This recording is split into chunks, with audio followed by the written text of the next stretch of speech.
So once again, welcome. The recording has started, and we would like first to present the agenda for today of our webinar. We will start with the presentation from our mentors of the space laws for startup. Find out why regulations are your enablers.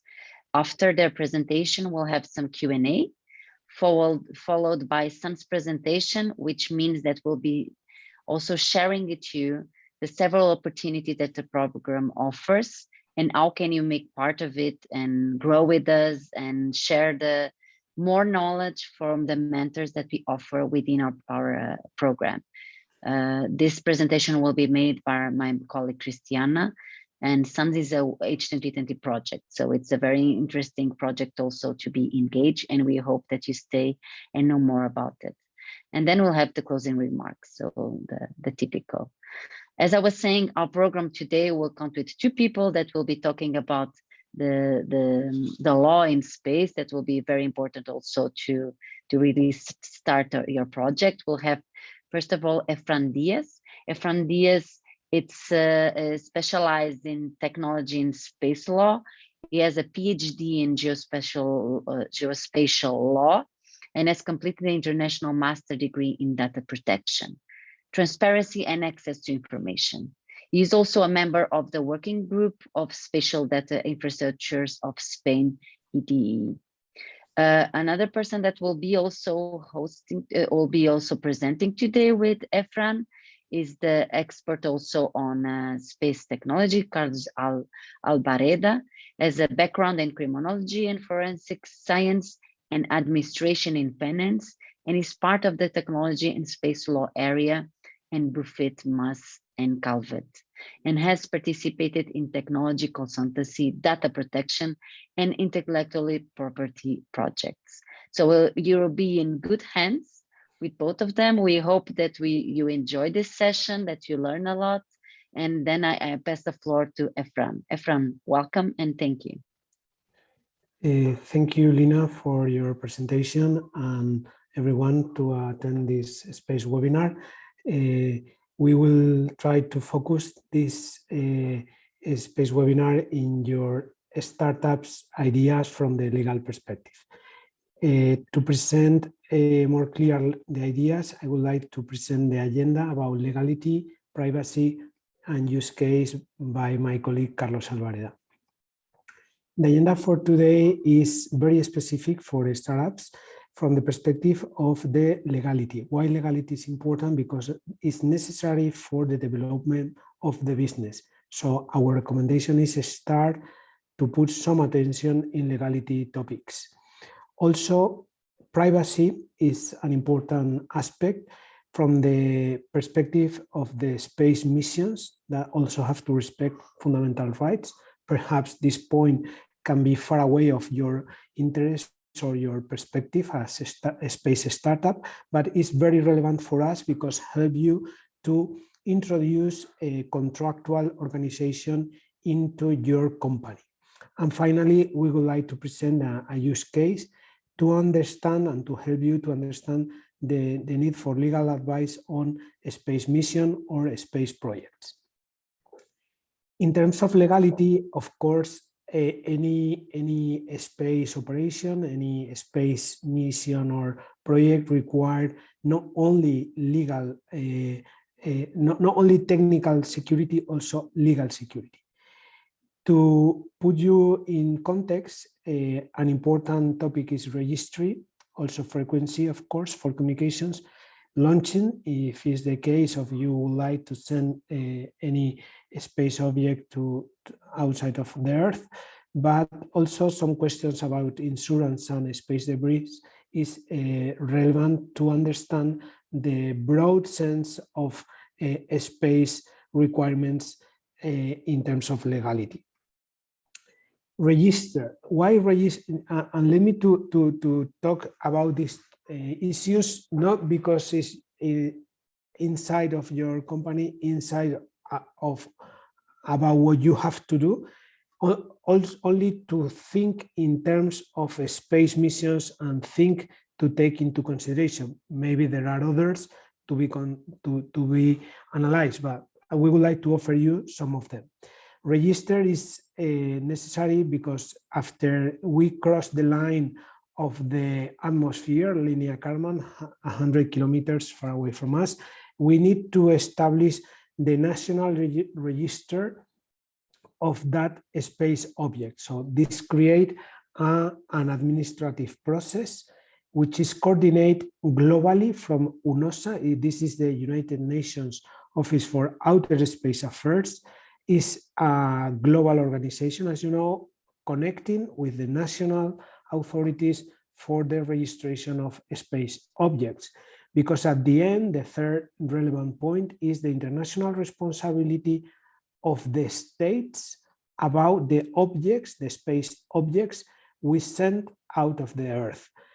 It's very relevant to understand how a small thing, imagine a nano satellite outside of the Earth, require the responsibility of the states, the launch state, the state from the satellite is launched, to understand the international responsibility in this point of the state. If something becomes wrong or crash, the first responsible is the state, and after that, perhaps your company. In terms of frequency, it's very important to understand, we are not going to go very deep in the aspects of technical frequency support. We would like to offer you a vision between the communications between your Earth and your object.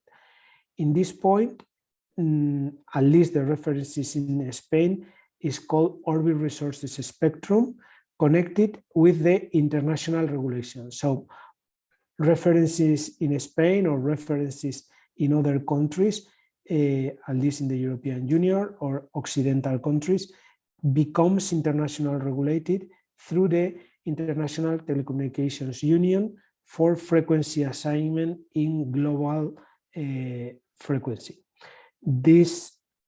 The legal implication of that is we, as lawyers, we have to advise to support you to get that authorization, get the permissions before start the mission. It's very relevant. We are these days working in the frequency assignment for companies, and it's very key and very critical in the whole chain of integration for the space mission.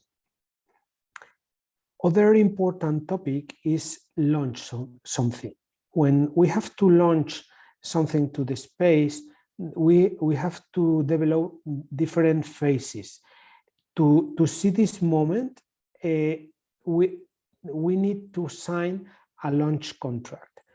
To offer you a panoramic vision, to get a good contract done, we must know the typology of that contract, mainly with the differences between secondary cargo, what is the payload, can be groupage or dedicated.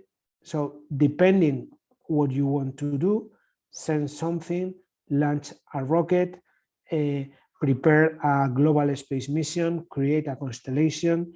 We have different typologies of contracts.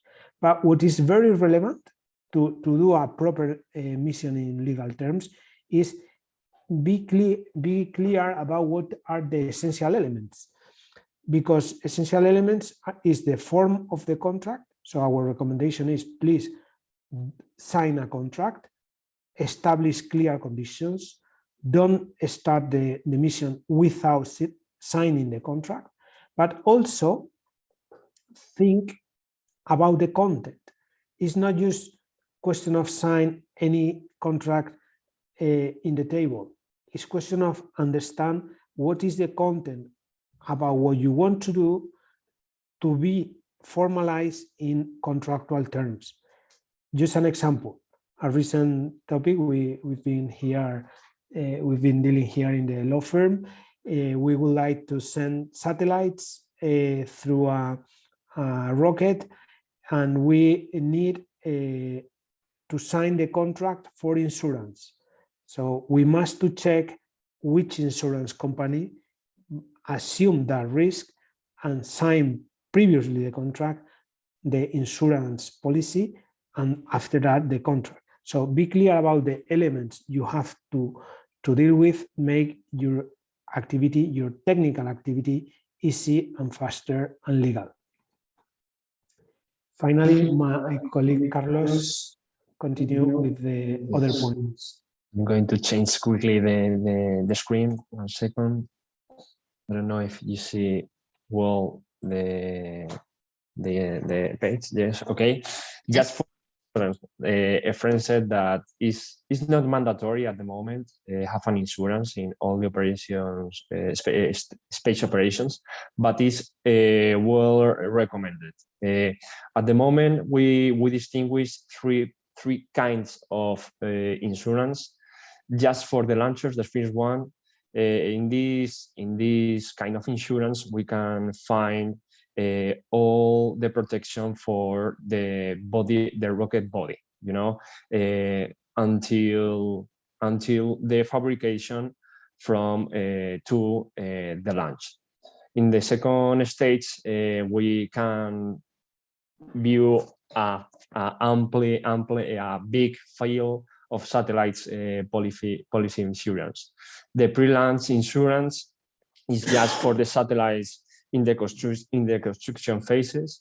The second one, the insurance of the launch from the transport of this satellite to the docking of the body, the rocket or the pod, the pico in the CubeSat. We call it a pod, like Pico or Pico Satellite orbital deployer.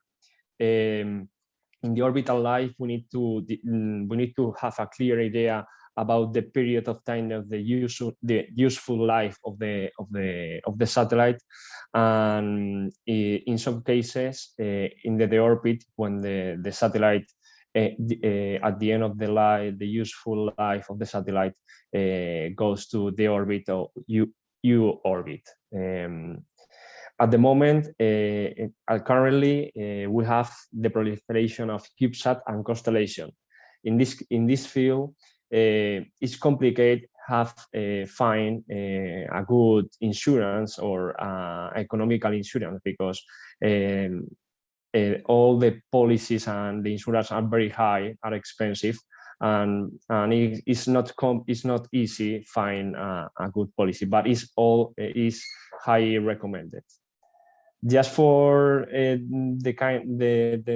field of space debris, as you know, at the moment, currently we have 27,000 objects in the space orbit, but all these operators have obligations.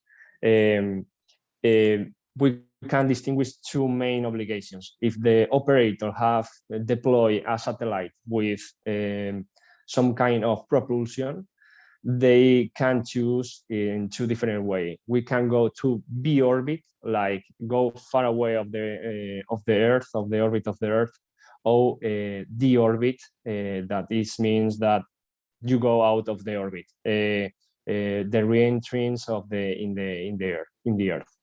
That's are the main ideas of the space debris. Thank you, Carlos. So we would like to continue the presentation, offering you an example about what privacy and the impacts of privacy in terms of the activity we are doing. That can help you to determine the impact of this activity and how to deal with that. Not only used for comply about terms of privacy. We understand privacy in space missions is huge area to understand how to get your startup in better conditions. So from this perspective, I would like to offer you some keys to spatial privacy specialties, which subjects are involved. This is very relevant for your startup activity, and some regulatory compliance necessary for you. although we would like to present in some details, it's not necessary be overwhelmed now about a lot of things to do. It's enough to understand that these things are not easy, not very complex, but it's necessary be very well advised to do it and to understand it. Keys to privacy, at least in Europe, is necessary to talk about. This is a fundamental European law and right. This means it's a cross-cutting and universal application. Privacy is everywhere, also in space missions, and the evolution can be summarized in the idea from files to processing, because this is also in the line to move from formal compliance to effective compliance. We'll see clear later. What to do? ¿Qué hacer, as we say in Spanish? Follow the GDPR timeline. Legal standard is the regulation, efficiency and traceability before doing. In other ways, think before do. Organize your startup before go ahead. And finally, get a clear structure of your startup to understand how to achieve that effective compliance. The problem of law is we can be fined or we will be responsible for not follow the law. Sometimes not follow certain technical rules can create problems, complexity in the operation, but there is no legal responsibilities. When you have legal responsibilities is when you and us understand how important is follow the law. The change of mentality in this idea from files to processing is this old hardware is now moving to cloud computing, and that have also a direct impact in space activities, not only by processing personal data, also about the non-personal data processed in space activities and in space missions. The regulation is moving from formal obligations to obligation of result, because it's not a question of following some checklist, do some documents, prepare some reports. It's question of comply the result, be very key about the obligations you have to follow, and that have direct impact to achieve the result of the space mission, space activities, space development, work with space. So some clear concepts are very relevant for us to understand this much better, which is personal data is any piece of information that identify or make someone identifiable. This data becomes processed in file, and that file is also processed in what the regulation called processing activities. That's those data file process makes the subjects of each activity. So the data controller is the person who determines this is data subject, data process, data controller, and data processor. So data subject is the person, data processors is the person, your startup, for instance, that decide the ends and the goals of the processing, and data processor is the legal person or the natural person that determine and act on behalf of data controller. At least in Spain, the evolution of the regulation are very important because we are moving from the national regulation into the GDPR, from files to processing. So with the previous regulation, as is very common in the whole Europe, we have security documents, and now is the register of processing activities, the notification of files to the national authorities, to the data protection document. Some informative legal texts now are moving to clearer information text to be sure that the consent for the processing activities is clear. And finally, the subject or the figure of the security officer has moved into the data processor contracts which is very important, as we are going to see now. In space activities, we assume some specialities. Sometimes it's not clear the distinction between personal data and non-personal data, and that creates the idea about file is not processing, it's no question of treatment, how you process the data. The support is not the process, and for that reason is in our idea is very important the distinction of the phases of the space project, because sometimes in a space project we have the phase A, like the analysis of conceptual development, but at least in this point, you as a startup is very important get understanding about which data company do I have and what are the data of the project. Company and project data is not always the same.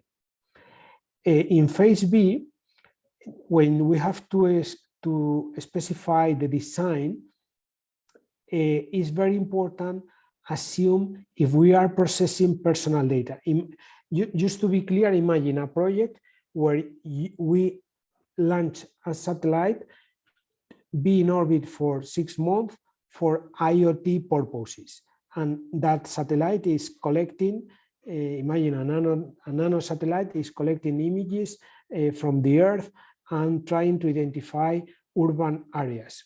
Perhaps because resolution capacity, collecting images of people. So in that point, it's very important, assume that we can collect and we can process personal data. In phase C and D, which is the development, manufacturing, integration, and testing phase, is very relevant. Follow the law and comply the law to be certified and solve some kinds of problems. A big problem now is cybersecurity, but also a frequency integration, spectrum authorizations, etc. Because at the end, the phase E for launch is low risk and sometimes can create big risk in legal terms. Imagine if you haven't got insurance, or if, although you integrate the satellite in a big rocket, finally you cannot, imagine you are not allowed to communicate with the Earth because you breach the law or you don't comply with certain contracts. That in the latest phase, which is F, in terms of operation, maintenance, and decommissioning, can create problems if we don't follow the law in the previous phases. What is low risk in terms of launch can be high risk in terms of final phase. And in that point, at least these 4 topics can be helpful for you as a startup to analyze how are you in terms of data protection, intellectual property, dual use technologies, and liability for damages, and the actions you are doing to protect and to prevent, how to do that in a better manner. Going back to subjects about who are important in this phase, is in terms of privacy, the main focus is the person, the natural person, to attain their rights, but also is very important your company, because your company is you are data controller, or you can be considered as data controller, and because you also need third parties to work with you, your data processors are also very relevant in this chain, because at the end, follow that and understand those people involved in the operation, convert legality into an opportunity, because you can attain the rights, the privacy rights, erase, the right to be forgotten, portability, limitation, etc. But your company as a startup must follow certain obligations, and you must comply certain obligations. And to be clear about what we need from your data processors is sign the contracts with each one of them. In our professional experience, it's a pity when companies like you start great projects, great activities, and because not sign contracts in proper manner, they lose intellectual property, they have problems with regulators because data processing, also problems with dual use because you are doing knowledge transfer to other countries or to other places, because maybe you can create the stuff you do as company and you send that into another country. So all that dual use is important. And finally, the responsibilities about the contracts and the obligations you have to comply.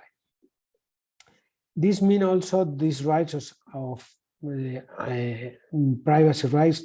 We have some different rights to attend. Each one is different, but at the end are rights for the people, and our companies, our startups must attend those rights.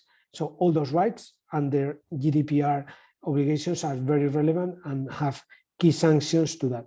What can be more interesting for you is identify which kind of contracts we have to sign. For instance, employment contracts, also contracts for services like consultancy, applications, software.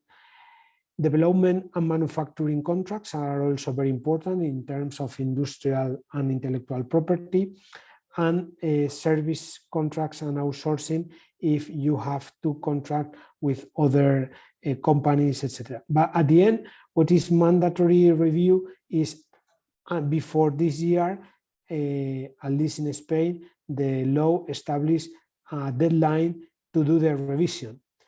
Two main recommendations for you as startups to do that: list the suppliers, identify which one process and not data, personal data, and second, review the contracts with each supplier, not only to see privacy concepts or privacy concerns, also to understand that every single contractor is under a contract. Services involving commissioning of data processing, tax, accounting, administrative management, human resources and labor management. Just to summarize and to remember you these implications: management of spatial activities, communication services, cloud computing providers, etc. Video surveillance, not own or third-party management. This is very important because video surveillance is not only a question of Earth surveillance, it's also when from the space we do video surveillance on the Earth. And finally, suppliers with access to personal data in several services you probably need for your startup. What's our goal? The citizens, to protect the rights of the citizens. So this is the main scope. And why is the main scope? Because privacy and data protection is fundamental right. Remember that is the only European right in the whole European Union that has attributed their control not only to the courts, also to the administrative authorities. So you can be supervised from two perspectives, from the national authorities and also to the courts in each country. And for that reason, it's very relevant. To attend the privacy rights, put the focus in the effectiveness. We have to attend the rights. The rights are there to be attended, not just to be considered.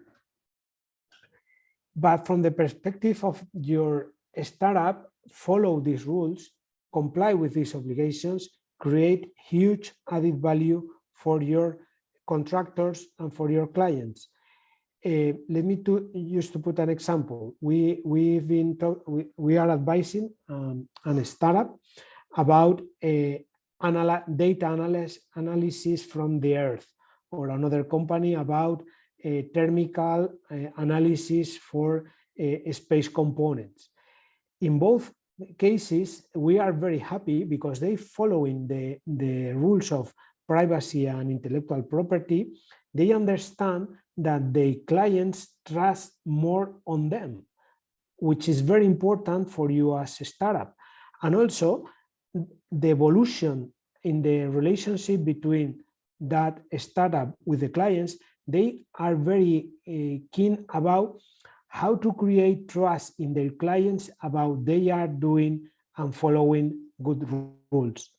For this reason, the paper of lawyers is not for lawyers is a word that creates sometimes confusion, because we think in like Hollywood idea, the lawyer is for the end when someone have problems. But we would like to suggest for you as a startup, take a lawyer behind you, like you have technicians like you at your side to be support your activity, and understand that the consultancy, the previous consultant can solve many of your problems and can create problems into solutions and can create big complicated things into simple actions to be taken in order to solve those big problems. Also, the perspective of lawyers is not only consultancy. Of course, understand your problems from the perspective of lawyers is a good advisory to understand how to solve other complex problems in judicial arena or in public administration relationships. As company, your main obligations is have the record of processing activities, to analyze data, files, and process to be done, because every area is different. Also, get clear protocols in a dynamics and flexible adaptation to the activity you do, to the size of your company, how many people are in your startup, etc. Also have some text, legal notices, open, clear, transparent, as having a good privacy policy, and be clear about cookies policy, for instance, is that the case. And compliance, although many people talk about criminal compliance, but compliance is a big reality that not only that assume data and also in penal, in criminal questions. So follow the checklist, follow the rules, and be sure that your company is in the good manner to comply. Obligations to be fulfilled can be basics and somewhat necessary, although not basic, like documents to be formalized, contracts to be signed, but also necessary in terms of security measures to be taken and cyber security to be protected against incidents or attacks. Finally, create a good idea of traceability and efficiency. Some necessary documents respond to the responsibility of your company in a proactive approach to be, this is a privacy principle of proactive responsibility, but have house clear also required get some good documents in terms of data protection documents, demonstrable documentation, and also informative caption, not only offline, also online. So in the step of your client and your company, more or less is clear, but we have to be also concerned about we are creating relationships with our processors. So our recommendations: sign contracts, and in case of contracts signed, formalize and review to have a good service and a clear treatment order to be done. Tools: we recommend a structured and dynamic and flexible tools. Can be technical, but also to assume the added value of legal advice from lawyers, also for extrajudicial and judicial problems. Be updated, keeping contracts up to date, and assuming the importance of have those contracts in in good manner. That's our recommendation to avoid problems and to be sure that you are doing the activities you can offer as a startup in a good technical manner. I'm sure you are very professional and you can do that, but also the problem we realize quite common is be also good advice from the legal perspective. I'll pass the word to my colleague Carlos for the next point. Thank you very much, Efrén, for all the explanation. For continue this webinar, I'm going to focus in a dual use. As you know, the dual use is the rule that affects to the main companies of in the space field. In this case, we are going to see what is the dual use, who is affected, who have the control of these obligations, the applications, the different kind of licenses, and the subject of the extraterritoriality. Okay. The main idea, what is dual use? No, dual use is dual use affects to all the products, including software and technology, which can be used both similar and military cases. In the space field, all or in a common circumstances, all the companies we need to check this regulation. Okay. As I said, the definition is it affects to all the goods that including software. That is important because in some cases the companies thinks that it only affects to physical products, but in this case the dual use affects as well in the software. As I said as well, the main regulation is the Council Regulation 2021-821, and the main idea of the main purpose of this rule is prevent of the repression of the smuggling. Okay, as we see later, as this is a council regulation to affect to all the Europe for equal parts, and it's important have this is in our mind. Okay, what this is another idea. How we know that is my product inside or have a control? It's necessary my product submit a control. Okay, we need to take into account the specific case. Not all the products are inside of this regulation, but in the space field, it's common that all the product that the companies use or the software that the company use affects this regulation. If we want to see if my product is inside of this regulation, we need to go to the Annex 1 of the Council Regulation 428/2009. In this annex, we can distinguish 9 categories. As you see here, we have extensive regulation of what kind of these products are controlled by the European authorities.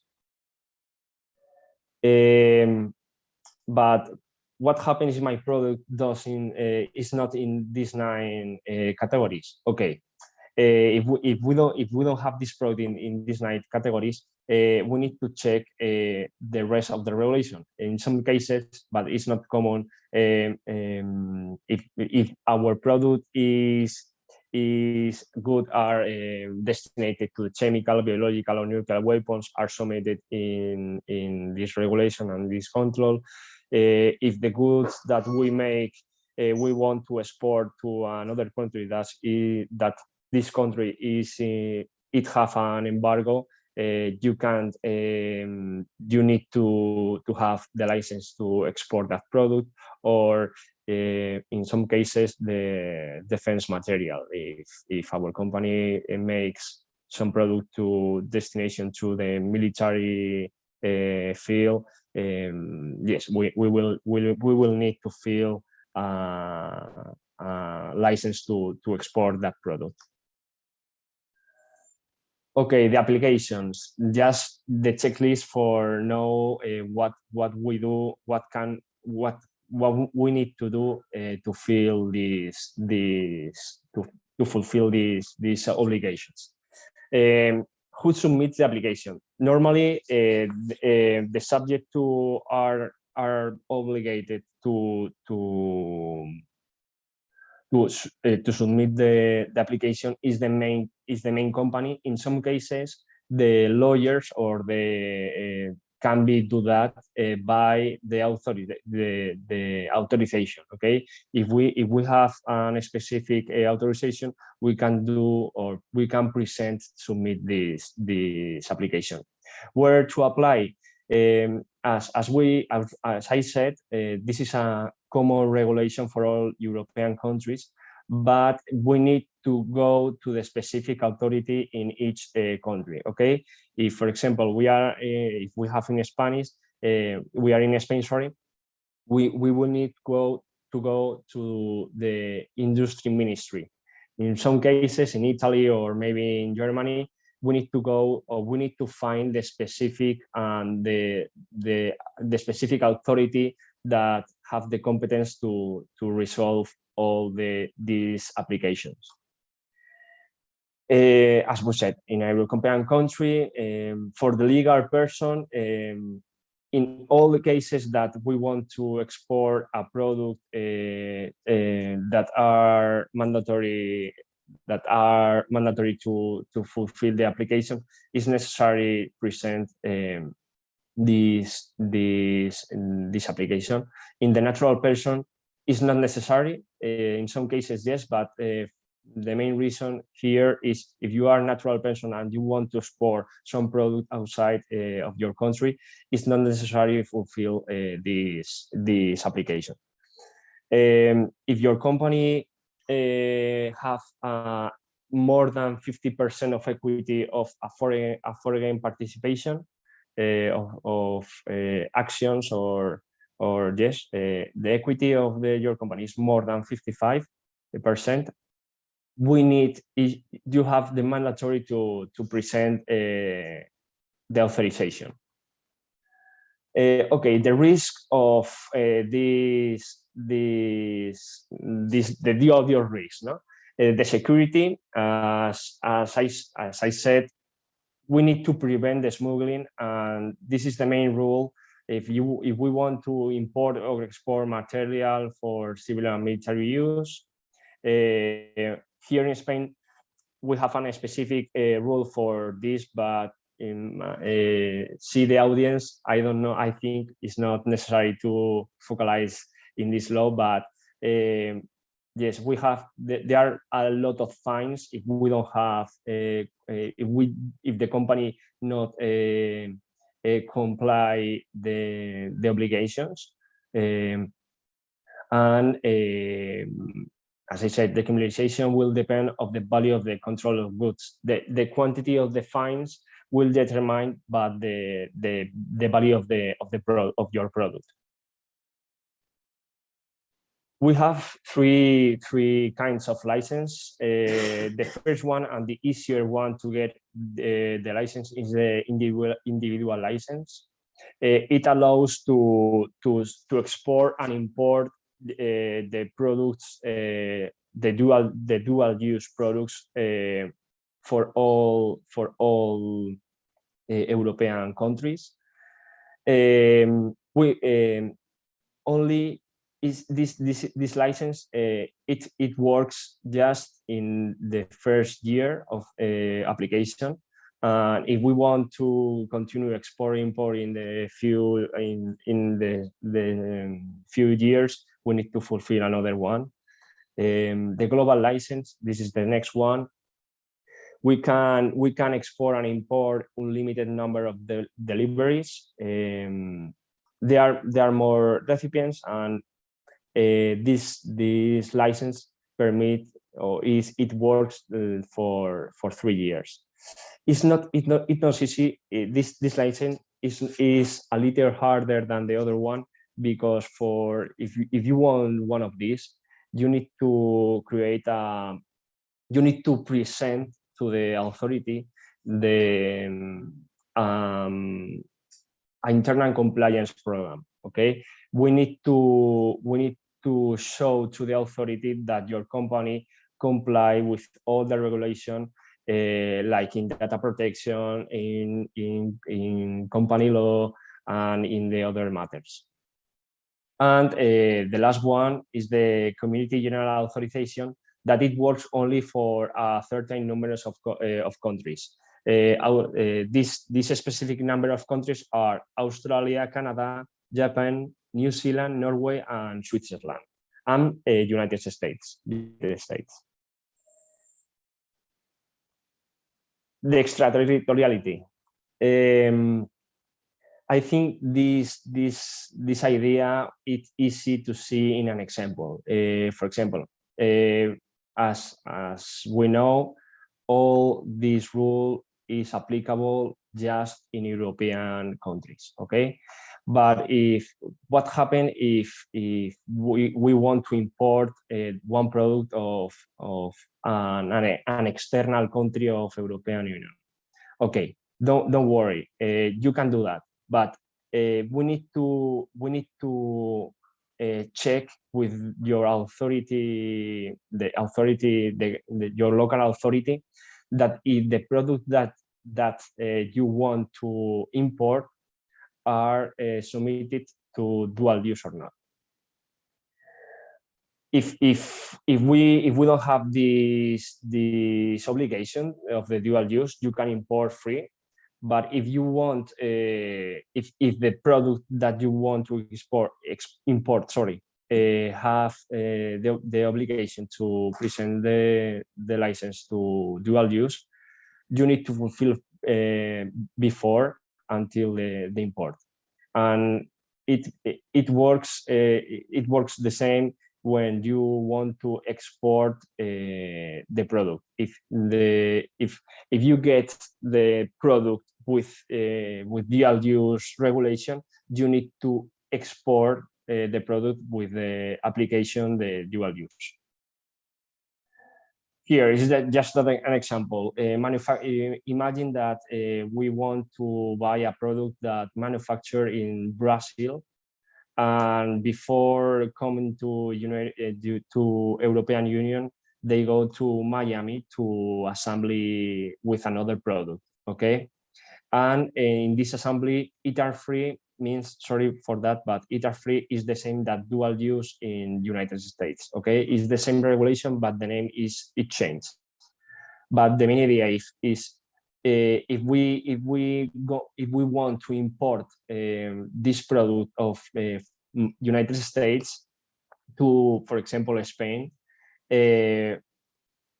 we can do that without our parent control, because if in United States we don't have, if the product is ITAR-free, we can get the product with control. But if we want to export this product to another countries, we will need to obtain the licensee authorization to export.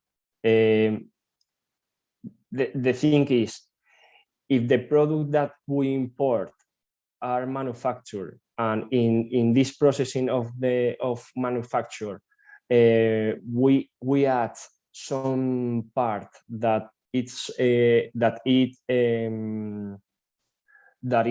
obligated to dual use, we need to obtain this licensing. I think this is the main rule that affects you at the moment in a few states of the growing company.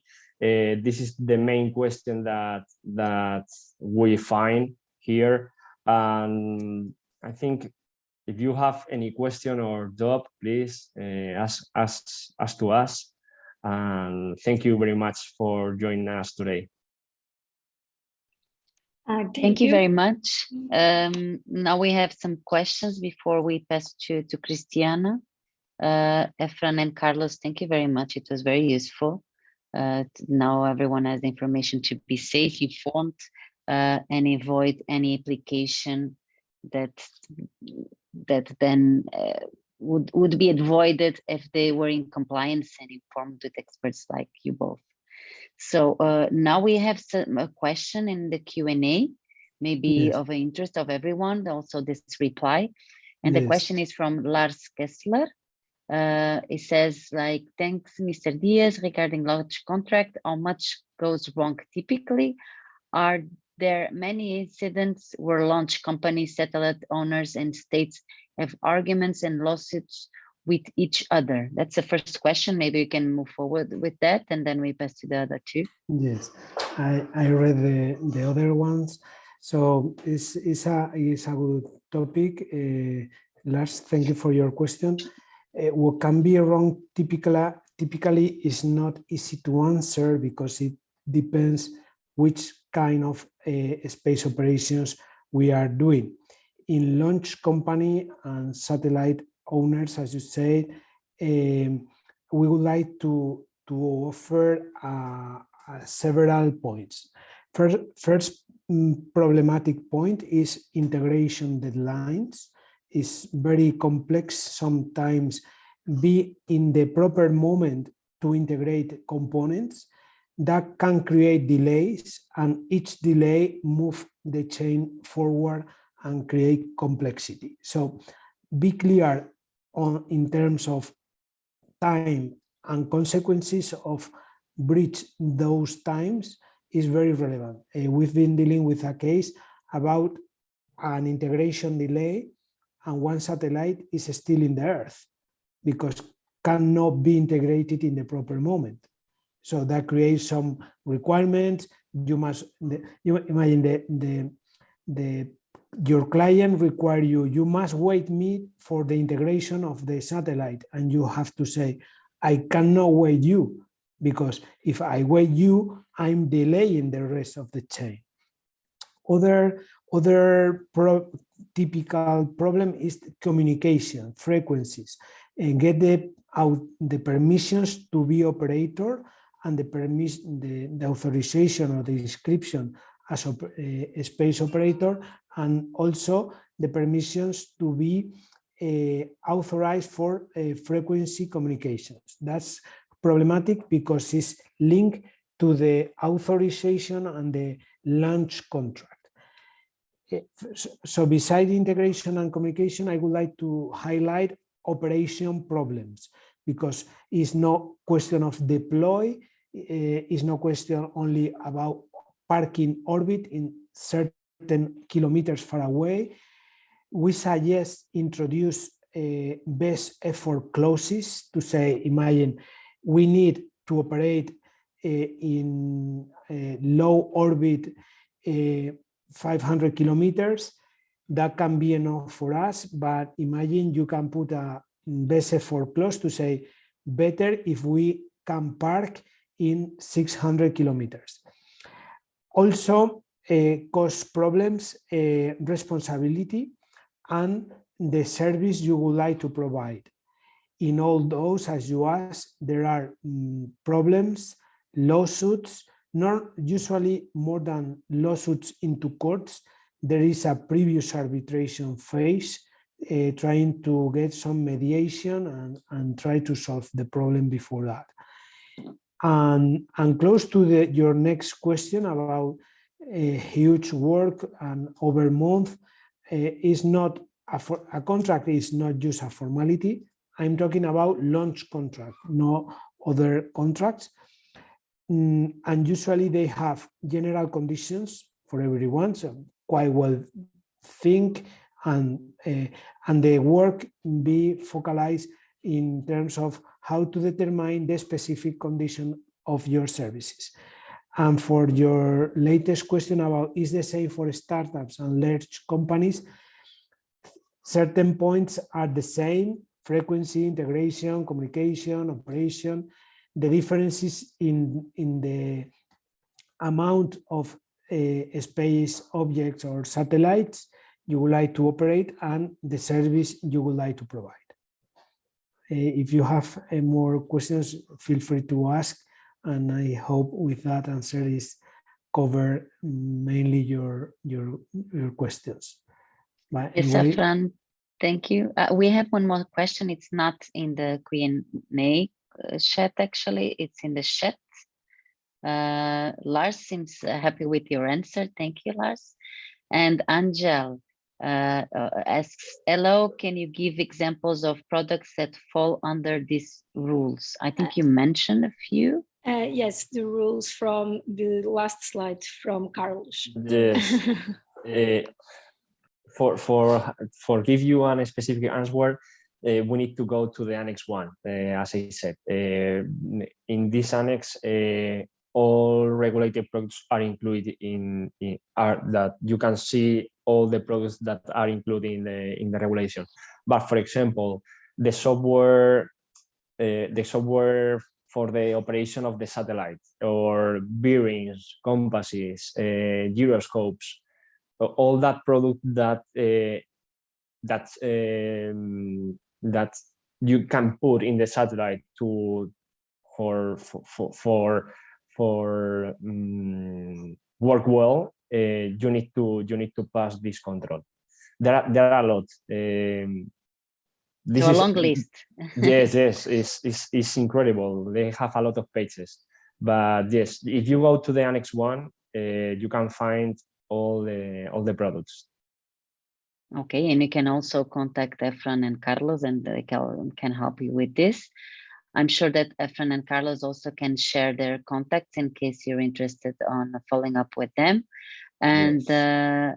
You can contact us also, and we can make the bridge here. And so thank you very much, Efrén and Carlos, for your presentation. Now we feel like we have the whole cycle of been presenting in this webinar, several perspectives to the startups and scale-ups. We have one more question in the chat, in the Q&A. Oh, we have one more question. That's a good thing. It demonstrates interest. So I was closing up, but maybe if you don't mind, Efrén and Carlos, we'll have here the Nicola Pavlovic question, which is, hi everyone. I would like to ask what kind of laws are applying on Mars territory and in outer space beyond Earth orbital influence, and if there are any. Yes. Thank you in advance. Yes, we have several rules on that. Is the problem we have with with Mars. I like a lot Mars missions, not only Jezero crater, also the main crater where Curiosity take Mars superface. There is a general regulation under United Nations international treaties, is outer space main and global regulation.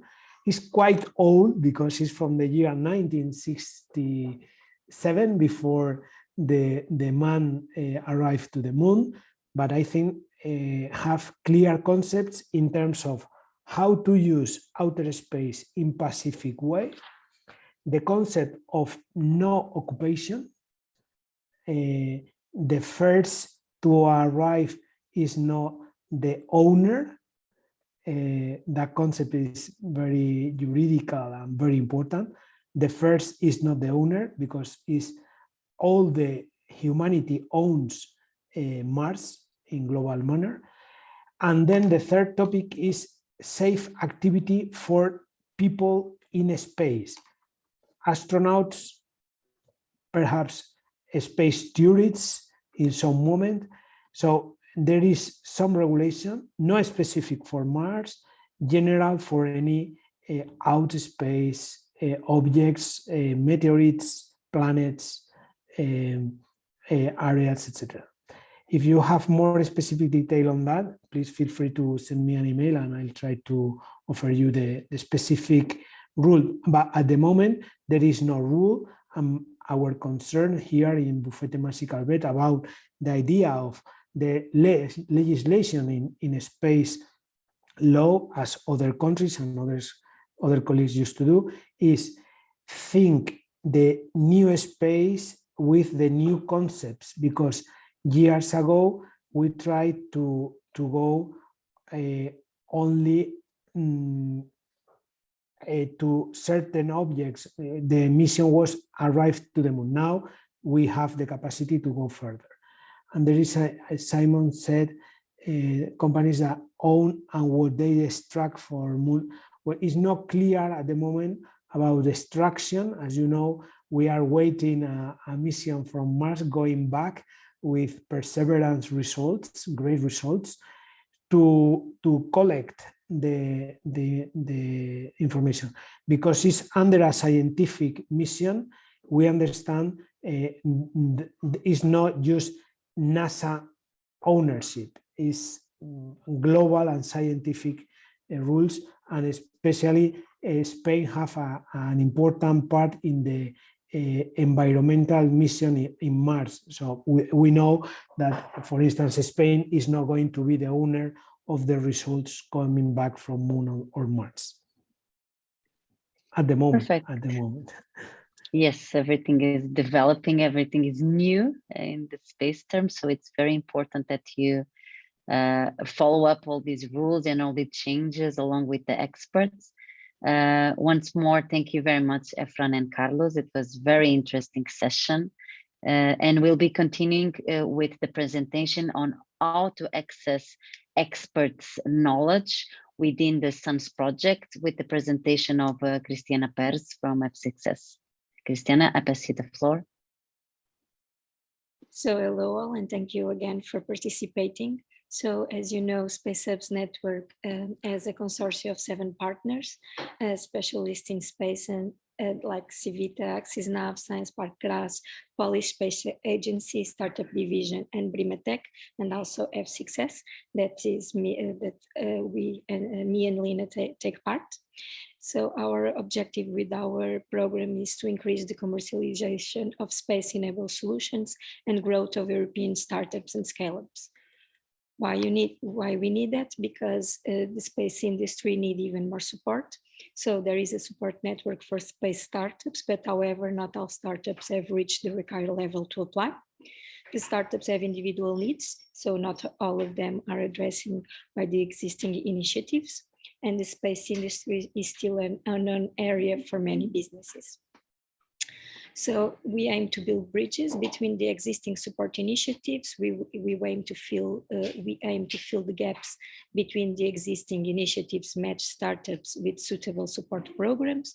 We also provide individually tailored one-on-one mentorship, and we organize events such these webinars to talk about existing opportunities in the space industry and to share knowledge with our from our mentors. So we have the 3 mentorship programs, 3 mentorship support programs: pre-incubation, pre-acceleration, and post-acceleration. So for the first one, the main focus is prototyping MVP, validating product and market fit, and validating revenue model.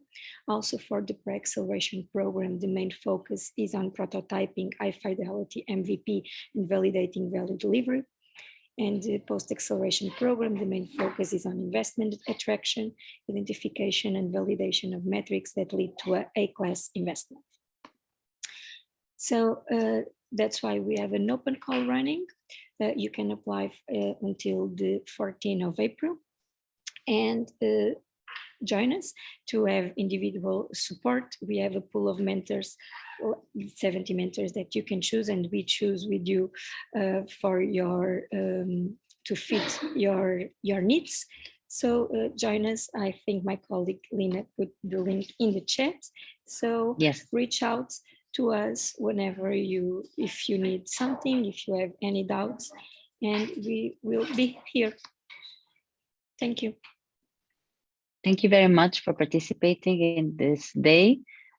reach out to us to know more about our experts and the service they provide, their contacts, as well to know more details that I already shared, like Christine was saying, the link to apply for some program and to know more about the program or any other need or following up events that we are always organizing. So please follow up also in our social networks. We're present in Twitter, in LinkedIn. So please follow our activities to know more about this kind of events that we are promoting along the following months. Also, this Yes. webinar will be on our website, and we will share on our social media as well the link for the recording.